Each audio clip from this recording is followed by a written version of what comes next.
Hey there, hunters. This is Caius Whitefang, pack leader of Scourge Alliance here, and I would like to welcome you to Mastering Werewolf stats. So, we're going to be looking at the stats that Werewolf has available to it and what those stats mean when you're in werewolf form. The current bonuses that Werewolf has in werewolf form, whether it's 30% extra stamina or 18% extra weapon damage through Savage Strength. What do those stats mean to you, and what stats should you build for to optimize your werewolf damage? We're going to be looking at this in a PvP environment. So if you have the option of picking between a stamina set, a weapon damage set, or a penetration set, which one is going to benefit you the most while you are in werewolf form? What is the best stat to try to stack, and what is the best stat to try to push for, which is going to provide you the most damage. So one way to test these numbers is to look at the Mundus stones. Which one provides you with the most damage? So you could put on the tower and compare it to the warrior and compare it to the lover. Those three stones all provide flat damage increase. As long as you're not over penetrating your target, the lover is actually going to provide the most amount of damage for your werewolf. This is because it's amplifying everything that you're getting from werewolf form. And that's kind of a loaded statement as well, because it all depends on what kind of build you're running on your werewolf. If you have all of your stats into health and all of your stats, your sets into survivability, and you're really not gaining any weapon damage or stamina from the sets that you have on, and the attributes you have in your points, Lover is not going to help you that much, because Lover just amplifies the damage that you're already doing by removing a percentage of the target's armor. So it's increasing all that damage. Most werewolves in PvP aren't doing that, though. Most werewolves in PvP are trying to do damage. So we're just going to be looking at that in the mindset, hey, we're a werewolf, we're going to be trying to do damage in PvP. With that said, if you have at least one or two damage sets on and you have your attributes into stamina, Lover is going to provide the most. So here's some numbers that I pulled that you can see kind of how that works. So here's the Lover and the warrior below, and then the tower below that. You can see that the damage provided by the warrior is slightly higher than the damage provided by the tower. And Lover outshines both of those by quite a decent amount. But that being said, if you only try to start stacking penetration, certain targets that you come up against, in particular light armor targets and even some medium armor targets, you may end up over-penetrating their armor. And when you start doing that, you lose out on damage, because what was giving you a percentage increase on your damage because you were taking away from their resistance, that penetration is no longer doing anything. So, by all end all, do not just try to stack penetration. Once you do that, you're just going to completely overshadow their resistances and make it so the damage that you gain is less. You're going to lose out on damage. So really it's about finding a balance, right? Werewolf is all about balance. Finding a balance between your penetration mark, your weapon damage, and even your stamina pool. You don't want to have too small of a stamina pool, because there may be times where an extra roll dodge might save your life, or an extra block might save your life. So the stats there that I just showed you were from a heavy armor werewolf build. So what would it mean if you're using a medium armor werewolf build, or trying to make a medium armor werewolf build work for PvP? Well, the gap between the Lover and the tower is going to shrink. The warrior will start to outperform the tower a little bit more, just because you gain that extra weapon damage when you're using medium armor. So one of the things that changed with this setup in Greymore, right, is we now have major brutality all the time. So before, you didn't have major brutality all the time, you needed to use a potion, or you needed to be using Herseed's Rage.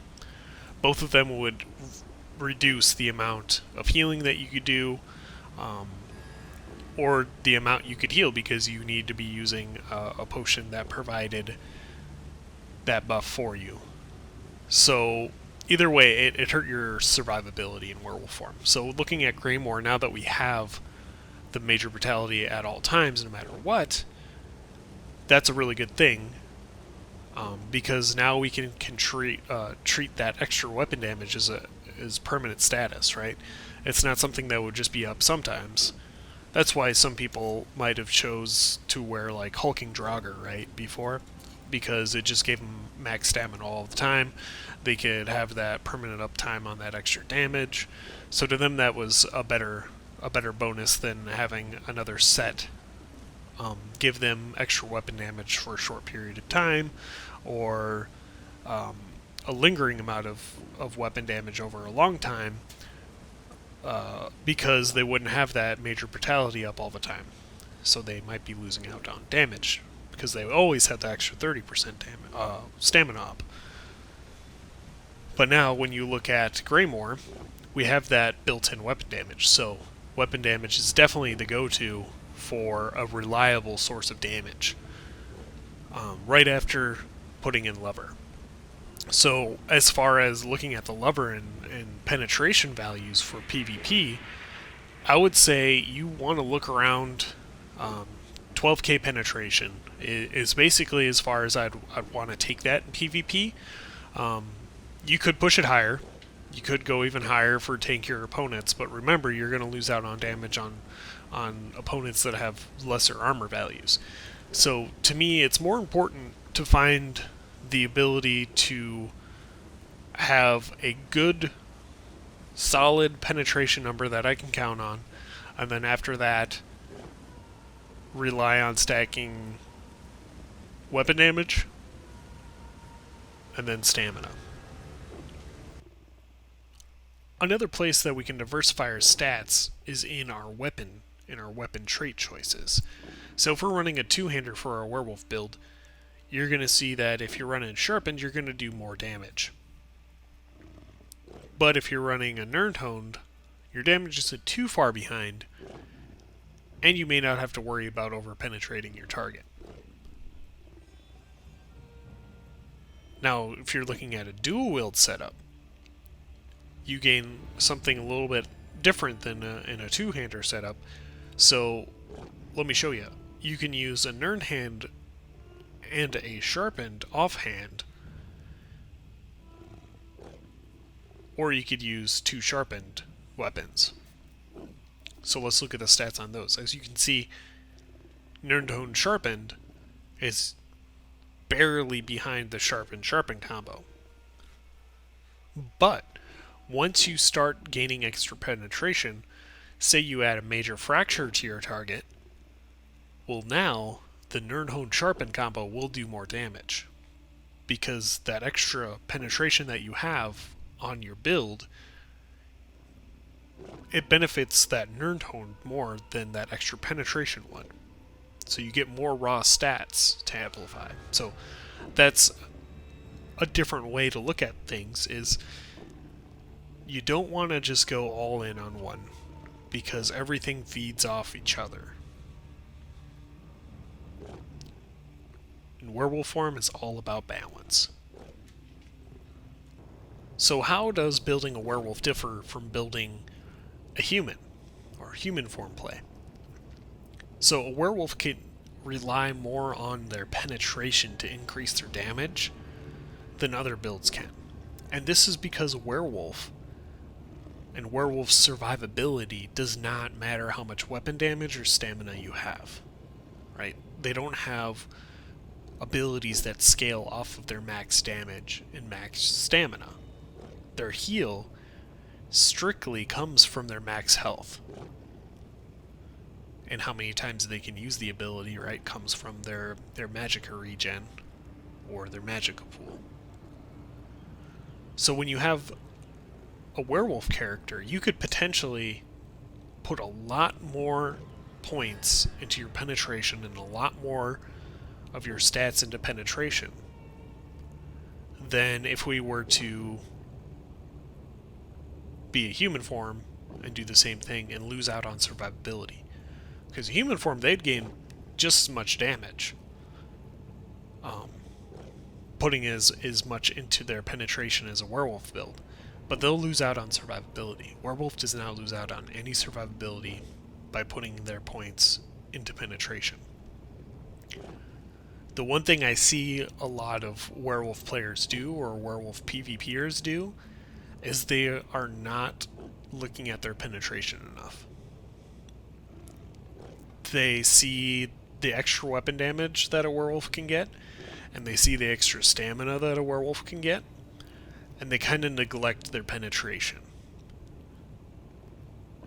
Because on their tooltip page or whatever, the stats don't look as high, so they're not as good, right? They don't think they're going to do as much damage if they only have 4k weapon damage, opposed to 6k weapon damage with 0 penetration. So if you're looking at building your werewolf to have the most damage that it can, start looking more into penetration, especially going to the next patch. When you're looking at stats on sets, if it has penetration and it has max weapon damage, that's good. That's a good thing. So one thing I'm not really talking about too much is critical chance and the ability to do critical damage and how much critical damage we're doing on our targets. So in PvP, the impenetrable stat or the crit resistance stat determines how much crit damage our opponents are taking. So the higher that they have for crit resistance, the less critical damage is done to them. And going into Greymore, you're going to see that characters will now have a higher crit resistance if they want, because they can go all impenetrable and still retain that base crit resistance that is now on all characters. Zos is basically wanting our toons to have more choice. You know, before it was, yeah, just stack impenetrable, because if you don't do that, you're going to die. Well, now they're embedding some of that into our characters, so now we have a little bit more option to run well-fitted, sturdy, whatever else in PvP that we want, instead of just having to always dump everything in impenetrable. But this means that going forward, many enemies will still choose to stack 7 impenetrable, because it does benefit them. It reduces the amount of crit damage that's being done to them. So, as an offensive stat in PvP, I don't like to rely on critical. And that's mainly because our enemies can choose, if they want, right, to stack more crit resistance into their playstyle. There's sets that increase critical resistance. There's sets like Transmutation that can increase critical resistance for a group of players. That one healer can throw on and help reduce the crit damage received by the entire group, as long as they're meeting the proc conditions. So that's one stat that I really don't like to try to dig into in a werewolf build, mainly because we don't have any innate extra crit damage to begin with. Templars do, Nightblades do, but werewolf as itself does not. Khajiits do. So if you're a Khajiit werewolf, you might come across and try experimenting with some critical damage builds. But just know going forward that the damage that players take on average is probably going to be less when critical damage is applied. The other flip side of crit chance is it's actually going to increase your heal chance, or your heal chance to crit. So I don't want to completely say that it is a garbage stat for PvP, because it actually will help you with your survivability. But as we're looking at these stats, stamina, weapon damage, and penetration, those are all offensive stats. Those provide no defensive capabilities to us unless we're, stacking maximum stamina and using it for roll dodging or blocking. Precise or critical chance is going to help us as a player do a little bit more damage, but it's going to also provide a little bit of survivability. So if you're looking at a build and trying to decide whether or not to include crit chance or a set that has critical chance on it, just don't think that I'm saying that is worthless.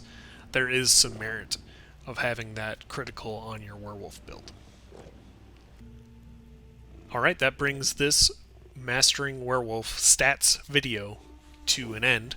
I hope you guys learned a little something today as you go forward and work on your werewolf builds and try to build your most optimal werewolf out there for PvP. I hope you keep this in mind and use this as a tool in your kit for your theory crafting. Keep an eye out for another video that I'll be bringing out here in the next few days. It's going to have my favorite werewolf sets for PvP in it. In particular, we're going to be looking at the damage sets for werewolf. So which ones I like to use, which one I have tested, new ones that are coming out like Stun or Stun on PTS, and how those could relate to you and your werewolf builds in the future. So keep an eye out for that. Until next time, happy hunting.